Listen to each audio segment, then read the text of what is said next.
In the YouTube algorithm, the people are represented by three separate yet equally important groups: the one that creates, the one that views, and the one that just can't help but react.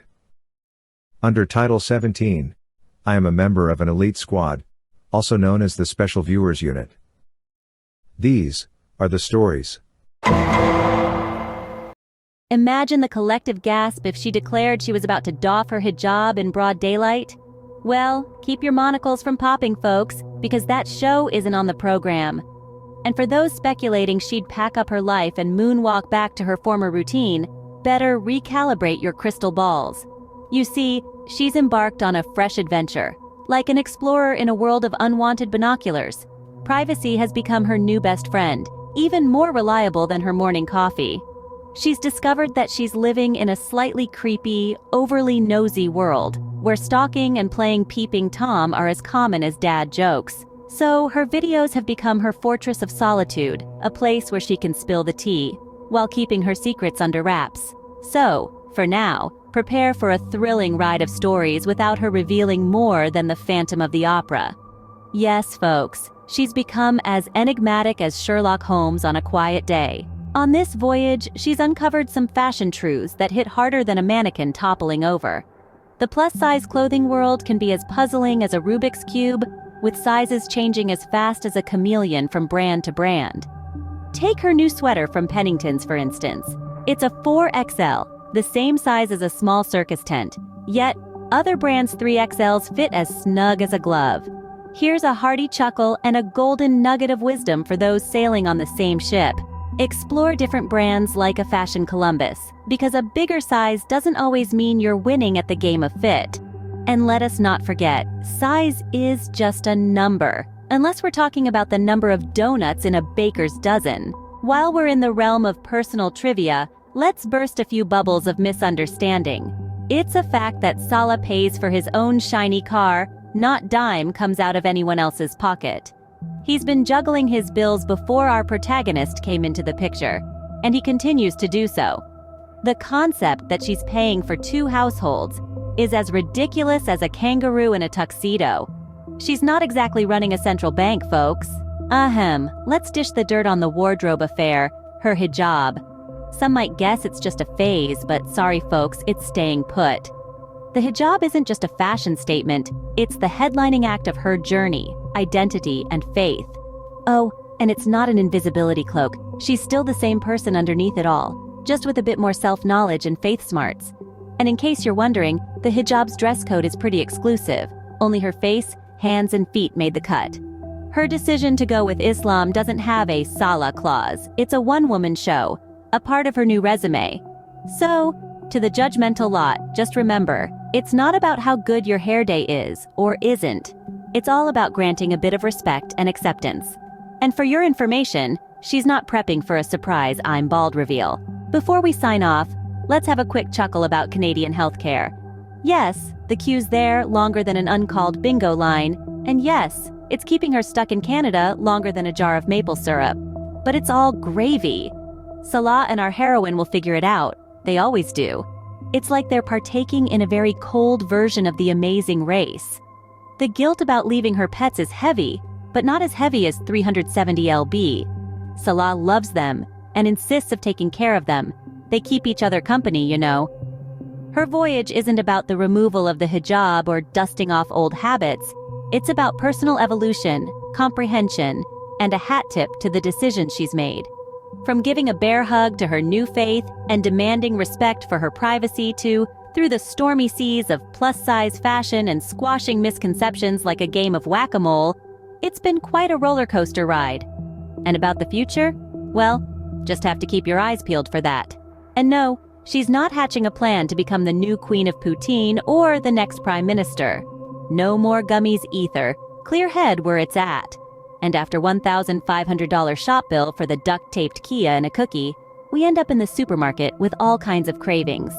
And before the highlights, don't forget to subscribe, because that's what I am craving. I have a lot of things to take care of and do, and I just find that the videos are more safe for me right now because honestly, you know, it's just realistically, unfortunately, some people ruin the fun for everyone, right? It's not safe for me to go live right now. I get stalked, I get followed around, and it's just not cool. So, you know, I'm trying to safeguard my privacy. These were in my car. Remember these? I'm trying to safeguard my privacy right now. So when I'm settled into my own apartment or house, I'm not sure what I'm going to be renting, I will film like in the kitchen, my bedroom, stuff like that. I just won't show the outside of my location or anything like that. I'll be very careful. I'm being very careful this trip. There are literally like psychotic people who are on my tail, and I'm trying to be more responsible for my own security and my own privacy more than anything, you know. Yeah, this is a sweater from Pennington's. We will Pennington's bees, but this is from Pennington's, and it's a 4X. So again, it just depends how it's made, where it's from, etc., etc. You know, I wear anything. The only place I really wear 3X is from Maurice's. They're made big. So if you want your clothes made big, I would go there. I wear between a 3X and a 5X, depends. So anyways, I have a busy day. I'm gonna go get my car serviced. Look, I'm not getting rid of this car. Like I said, it's paid off, and I don't have to worry about car payment. So that's awesome for that. I haven't had to, I mean, this is the first time I haven't had a car payment. Like, we have the SUV in Kuwait, and despite what a lot of people think, that's Salah's car. He's paid his own bills before me. He will continue to pay his own bills without me, okay? You know, people say, I'm broke. Well, then how can I afford to pay for 2 households and 2 vehicle payments? And all these debts I'm paying back. I mean, it just doesn't make any sense. People are so willing to contradict themselves to fit their narrative, but it's just, I'm just going to get this car cleaned up, detailed, service. We're good to go. The Kia will be brand new. You know, just other than normal wear and tear, it's fine. You know, I'm definitely not going to get another car payment right now. So I wanted to talk about the hijab. Like I said, I know people are expecting me to go back to myself. I mean, I can still be myself and wear a hijab. This is my religion. This is also, it's just, I'm going to stay covered. Like, I know people think that I'm going to come back to Canada and completely take off my hijab. People are expecting it, and, you know, disheartening to see people think that I'm just taking religion as a joke. I'm not a perfect Muslim. Nobody is perfect. I'm still pretty new. I mean, it hasn't even been a full year. You know, I'm not perfect. No, not all the time. But I mean, this is a hijab, okay? I wear this because I have to cover. So for those of you, even though I've said it many times, there seems to be a lot of people who don't know. I have to cover everything except for my hands, sometimes my feet. You know, when I pray, I cover my feet and my face. So I have to cover my neck always, and the chin. Yes, my double chin even, okay? So yes, I have to cover everything. Now, when I'm in the house, I never cover anything. When I'm alone with my husband, I don't wear a hijab. Just because I'm in Canada, I'm not going to stop being who I am. And who I am, you know, I've seen this comment a lot by people, and I'm not getting down on you. I don't mind. I expect this kind of reaction from people.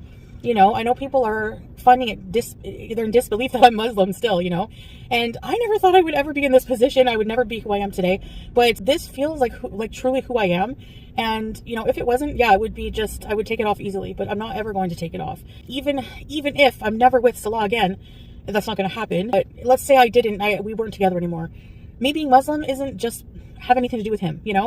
Me too. So this is a decision I'm making. It's not, no one's forcing me to do it. It's a decision I've made all on my own. And while I'm in Canada and anywhere else in the world, when you see me in the public eye on camera, I'm going to be wearing a hijab. So those are the parts of my aura. It's called aura. I'm always going to cover. You're only going to see my face. You're only going to see my hands. You're only going to see my, that's pretty much it. You know, that's pretty much it. There are a lot of things. Yes, I do that. Technically, you know, a lot of people will argue against Islam wearing lipstick, stuff like that. To each their own. I'm not, you know, people shouldn't judge other people, especially non-Muslims. I have non-Muslim people who show their hair, who are trying to tell me what is an appropriate hijab. You can even look this up. Many Muslims actually wear the hoodies, as long as you're covering your aura, as long as you're covering, that's technically a hijab. I don't always have to wear a veil for it to be a cover, you know? I mean, it's fine. You can go on hotehijab.com, H-A-U-T-E, and check for yourself. It's perfectly fine. Oh, I need the AC on. It's 33 Fahrenheit. And I have the AC on. So Allah was like, you need a winter jacket. Let's go. Because they have a North Face at the mall. And I'm like, I don't want a winter jacket. Like, I am not going to wear it. I've had winter jackets. I might get a jacket. But I mean, I don't need one. I'm hot right now. I have my undershirt. I have this. I'm covered on my head. So, you know, I didn't even wear my scarf today. So yeah, I'm just busy visiting. I'm going to be visiting people and taking care of appointments and everything like that. I have a lot of appointments to do, and I'm running into a wall because the wait time, I called around, for most family doctors is like 2 to 3 years. I mean, that's where the healthcare system is failing. Right now, let's say at the Montfort Hospital, okay? Right now, I saw on the news, the wait time at the emergency is 20 hours.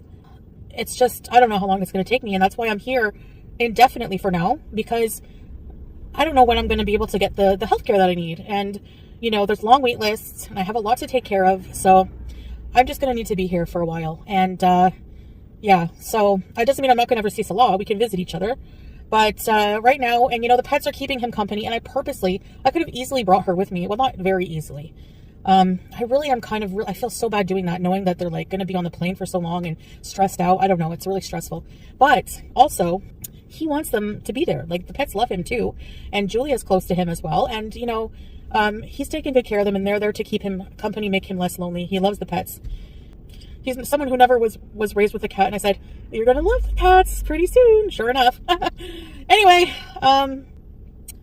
yeah, I guess that's it. I better get going. I have a lot to do today. Oh my gosh, I have an appointment soon for the car. And Patience, my friend. So that's why I'm dressed like this. You know, I'm not wearing a hijab or a baya. I didn't bring any of my bayas because people don't really wear them here, and I just wanted to be more casual here. Access to like bigger casual clothes in the winter here is probably makes me more comfortable. And also with the toque, it's winter, so wearing a toque on top of like a chiffon, I don't know if I really like that look as much. So I'm just wearing an undercap. The hijab that goes to here covers everything, and it covers my neck and my chins. If you want to say chins, whatever, I don't care. And I don't have to worry about it. You know, and I have my hat on top of that because it's nice and warm. And I'm warm. I'm perfectly fine. I'm perfectly comfortable this way.